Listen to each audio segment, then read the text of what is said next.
Franklin. I was born and raised in D.C., lived there all my life up until 13, 14 years ago, and then I moved to Cumberland, Maryland, which is in the western part of the state, and it's still quite cold there. And so yesterday, I was loving it, and my traveling friend here, who is a 4-year liver recipient, Boo, we were out in the jacuzzi yesterday, loving it. I guess my story started when I was probably 16 years old. I think I started taking potassium. My sister's wedding in October, so I went to the hospital and they discovered that my blood pressure was sky high. It is at one of those numbers the doctor talked about yesterday, 220 over something. It was way up there. And I think I was there for 2 weeks while they were trying to get the blood pressure down. And then they transferred me to George Washington University Medical Center in downtown DC. It was a small community hospital, so in southeast DC. So at George Washington, they tried peritoneal dialysis, which back then was in its Neanderthalic stage. Had these huge bottles that were heated in an old milk metal thing where people used to get milk delivered to their homes. And that was a painful experience. I bled all over the place because they hit a vessel somewhere. And they were pushing, I don't know how deep the peritoneum might be in the body, but it felt like they were going all the way through my body when it was probably just little micro spots. They were pushing it in. And, but it didn't work. They thought they might restart my kidneys. I think it was then that they found out that I was born with just one kidney. And that kidney had lasted just over 18 years. I was just a few months out of high school graduation. I started hemodialysis in center, which was about all they had in 1972, at GW. There were 5 of us. I was the oldest at 18. One young lady next to me, Jerry, was 16. Yolanda was 14. Maureen was 12. And back then, you were either a child or a major breadwinner in your family. You just couldn't start dialysis. GW, which is well funded, only had 5 beds, 5 machines. And to my knowledge, they were the only ones in the city of Washington, D.C. And we have, a dozen hospitals there. Did hemodialysis Monday, Wednesday, Friday from 8 till 2 in the morning, in the afternoon, for 3 years. And I got called beeped for my transplant in April. It's almost a day I've forgotten. I don't remember where I was that day at all, but I'm one of those numbers on there where I've had 2 kidney transplants. The first one came from Gerald Ford's wife's press secretary's husband. And that's all I know of that first kidney. I don't know his age or anything, but I know that he was a gambler, got himself in trouble, and something happened, and his family decided to donate his organs. The kidneys never worked. I got one, and a lady named Maggie Taylor got the other one. Neither kidney ever started. So we never missed any dialysis. 6 months, they took the kidney out 2 weeks later. I remember getting a call on Mother's Day, and they said they were going to take the kidney out. So they took it out, I think, that Monday. I was about to say that, and do not pass up on this kidney. Well, you told me the first one was going to work. Well, it should have, but it didn't. Do not pass, so I didn't. And so this November, I will celebrate 50 years with this deceased on the kidney.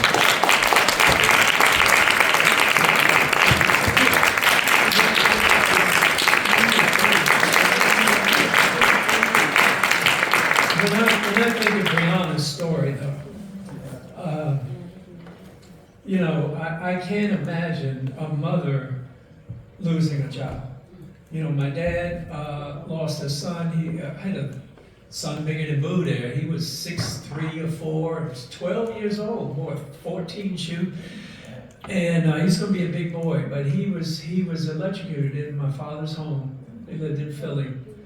And I remember my mom didn't have a phone in my home at the time, so she sent the police over, scared me to death. And she said, you know, you need to call your mother. And she passed away in a car accident in the state of Tennessee. Is all I've ever been able to find out. Because back in the 70s, you couldn't just walk down the hall and find somebody's name on a board, you know, on a sheet outside the room to find out, oh, they might be my donor. So I've searched. I remember going down to the hospital one day. I said, the hospital's got to have some kind of records. They didn't even have records of me getting a transplant there. Oh, so they definitely didn't have any records on her.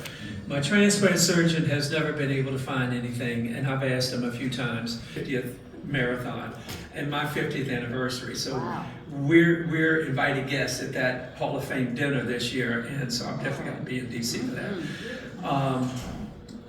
Organ donation, it means so much. There's a guy that his story came to my mind when you were speaking. There was a picture of the donor. He was showing his license to the guy that was driving. He had just had it put on his license. They got it in an accident going home. And he ended up being an organ donor just moments after he had left the DMV getting his first driver's license. And he wasn't driving, it was someone else who was driving. But he went on to donate to a guy that, I didn't know Boo at the time, but he was riding his bicycle from, I want to say from somewhere south of Cumberland back to Cleveland, to the Cleveland Clinic. And he happened to be going through Cumberland. And one of the newspaper guys that I know there, Greg Larry, he had written an article about what he was doing to bring knowledge to organ and tissue donation. And I said, well, why didn't you call me and tell me this guy was in town? So he was in the hospital. He got sick, so he's in the hospital. So I went up there and took pictures with him. And he lived a few years with his transplant. I can't remember which one. I want to say it was the heart. But he did live a few years with it and did a couple of those trips. I said, and he's doing it by himself. So he rides his bike to a point, goes back to his van, drives his van up to where he rode his bike, and then just continues doing that. So you got to have two people doing that. But when he was in Cumberland, I managed to take a picture, and he was happy to meet me. I was happy to meet him.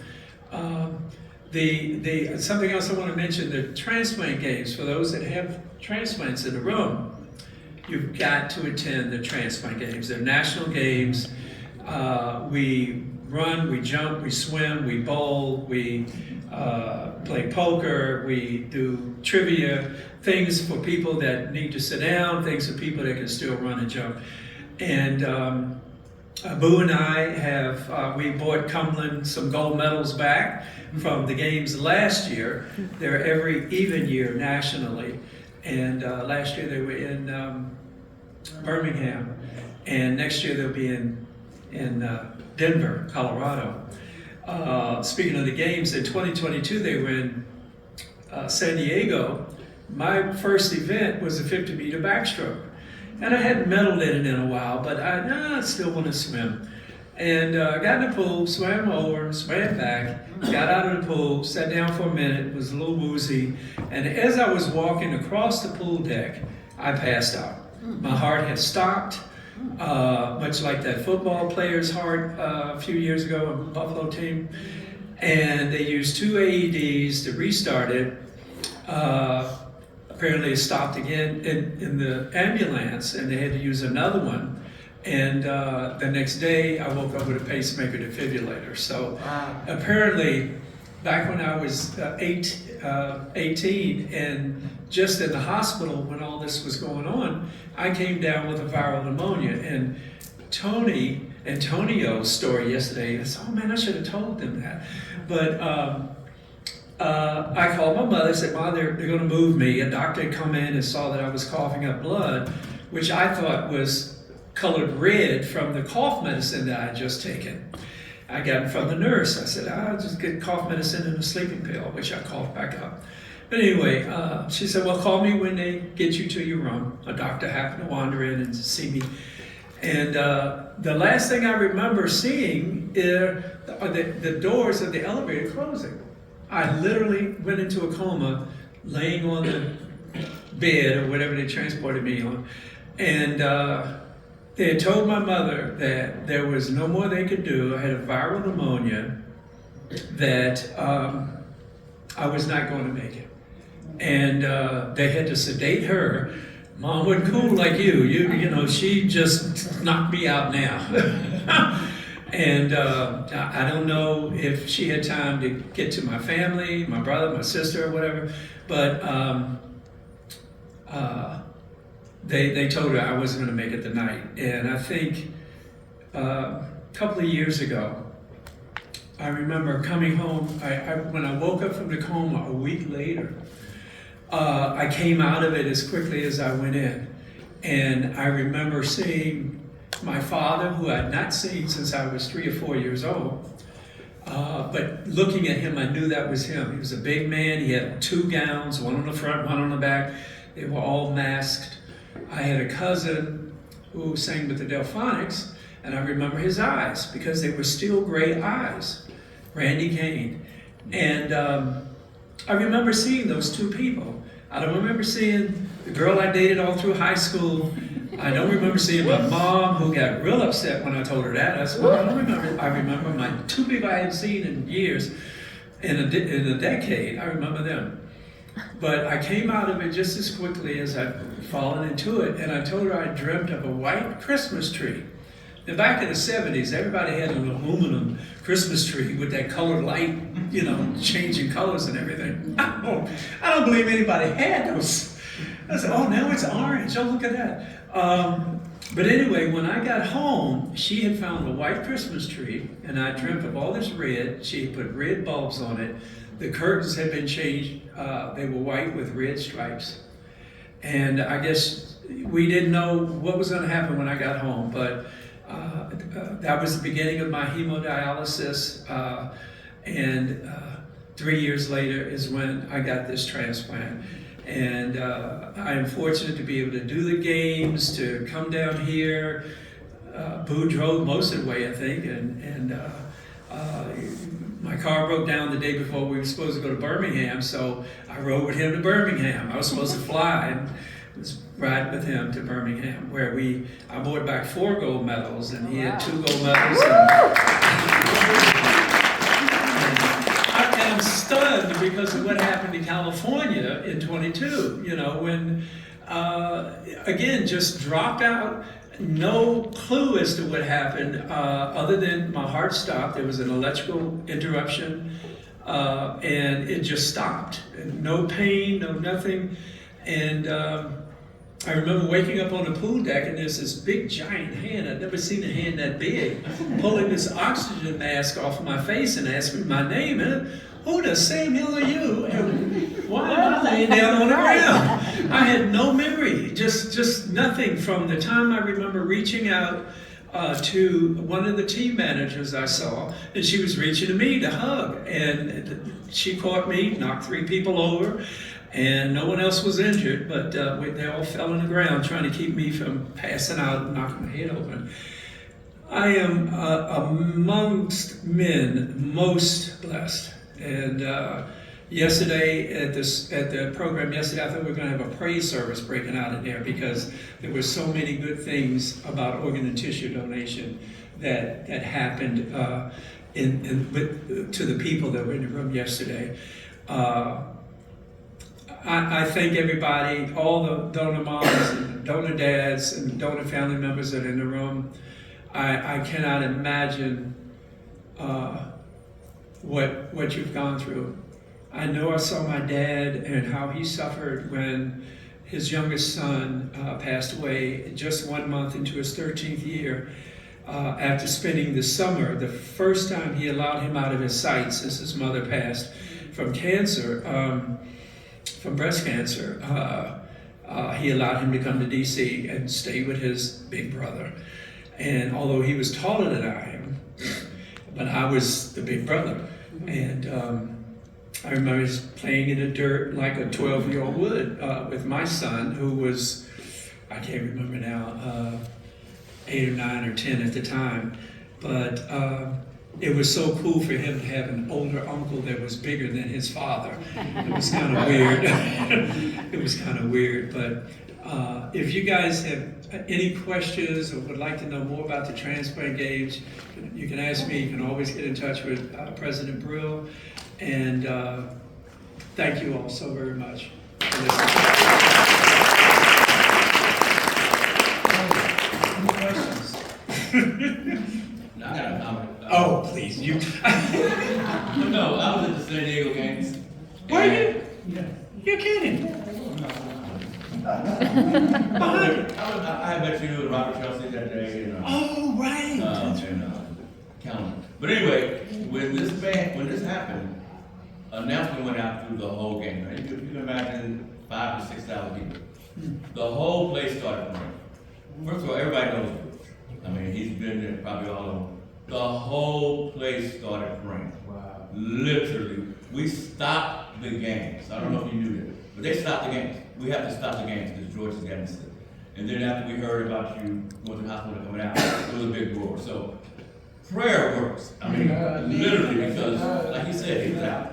And everybody, first thing we just, everybody there panicked because, they knew George was going out somehow, knew you were going to be swimming because they announced all these things. And it was a moment that I'll never forget. I mean, literally, people were just stopped and just started praying.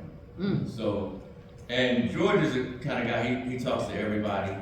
And he probably won't remember me because he's on drugs, But that game, I got to meet Robert, and we were coming down here in 2022 and you didn't make it because of that. And then Calendar. So that was my big deal for me to be, and me and Robert are, friends for life, that was one. And it was all because of Shirley too.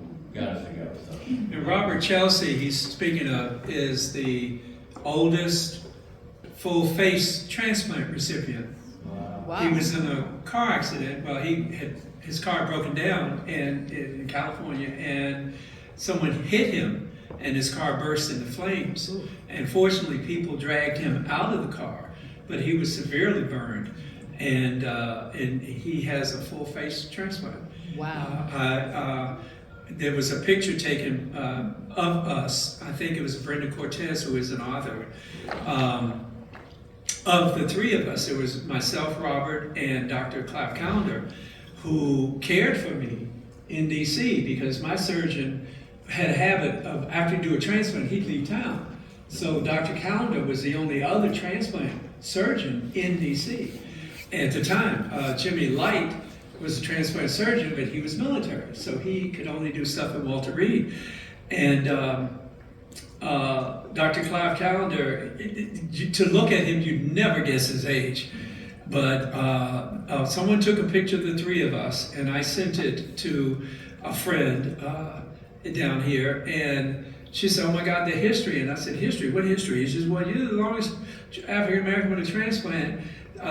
He's the first African American transplant surgeon, or at least one of them." And then there was Robert in that picture, and I never saw the history that was in that picture. But Dr. Clive Calendar did kidney and liver transplants at Howard University Medical Center in DC, and he go back way back actually, because they would do candlelight memorial services for donor family members or the donors, the deceased donors themselves. We would do that once a year and light candles, and there'd be a whole bunch of us, and we're standing there listening to someone pray or something.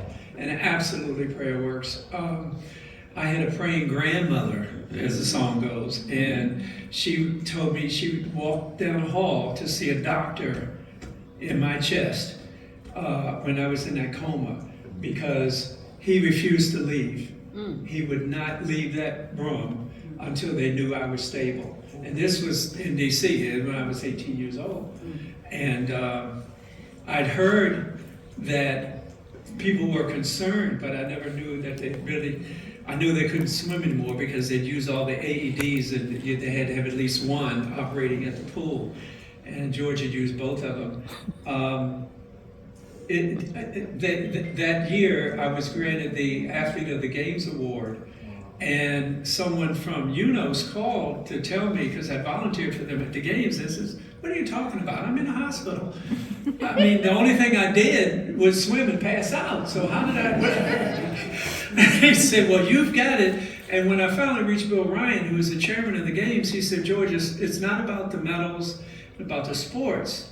It's the 50 years of advocacy that you've done promoting organ and tissue donation." And I've got letters. I was telling the representative over there that I volunteered for the American Kidney Fund when I was on dialysis, and I was 18, 19 years old at the time. So it's either AKF or NKF or any number of different organizations I think are listed on the back of the flyer that I volunteered for or tried to. If they call me, I'm there. You know, I was in Boston a couple of years ago to speak to the American Transplant Society. I've done the Capitol Hill events, trying to advocate for living donors and their insurance issues. You know, the insurance companies a lot of times will look for any reason to drop you. And if you are a living donor, they think that, well, that's a reason. You know, well, I've lived for 50 years with one kidney. Certainly a living donor can live 50 years not taking any of the medication that we have to take as recipients. Yes, ma'am. So, even last night at the meeting, one of the young ladies asked me a question. I can't hear you. What did you say? Even last night at the meeting, I was asked a question, and the question was, she was afraid because of the myths that was going around. How can we assure, I know you got 50 years, how have you ever assured someone that the myths are not true? That the myths are not Not true about yeah. living donation? Yeah. Oh, I can give her a list of 50 or 60 living donors that have lived 20, 30, 40, 50 years. You know, one of my best friends on Team Maryland donated to her son when he was 4. And he lived, well, he's still alive. He kept her kidney, I should say, till he was 18. And then he got another transplant at 21. But still, that was 50 years ago. And she's doing fine.